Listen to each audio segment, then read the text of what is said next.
Make this in a few minutes. Let me show you how. Now this is going to have a real feed value, which is in the guise of tiny particles. These will slowly disperse from your chosen bait, in this case boilies. I've got a heaped tablespoon of CLO and a heaped tablespoon of fishmeal. Pop that in there.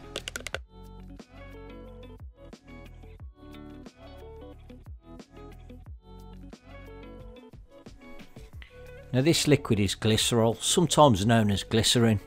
It's exactly the same thing, but this particular variety is less viscous as it's been thinned out.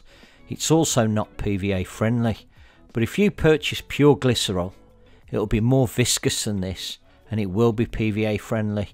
Now there's a reason I use this more, and that's because I want some of the particles to disperse from it before the bait hits the lake bed, hopefully drawing the fish towards it and the settled bait.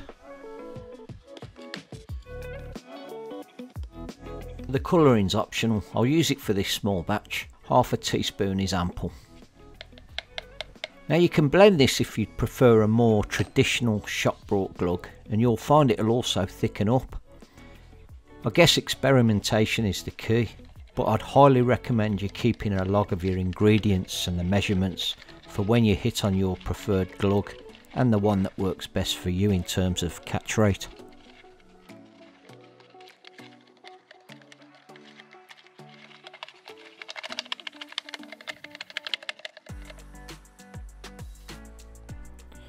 So as we know, the fishing market is awash with glugs, some of them probably decent and some most likely dross. Glycerol, a colour and a cheap nutritionless flavour, which you're probably going to pay through the nose for.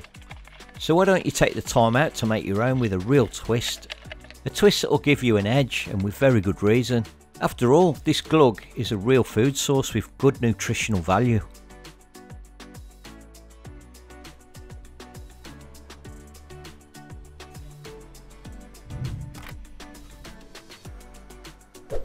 I think the only downside to this method of making glug is the fact that it needs a shake before every use, as the particles can settle at the bottom of the tub.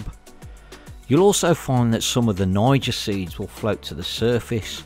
I think the fish will probably be too busy targeting the food within the glug on the bottom to worry too much about those.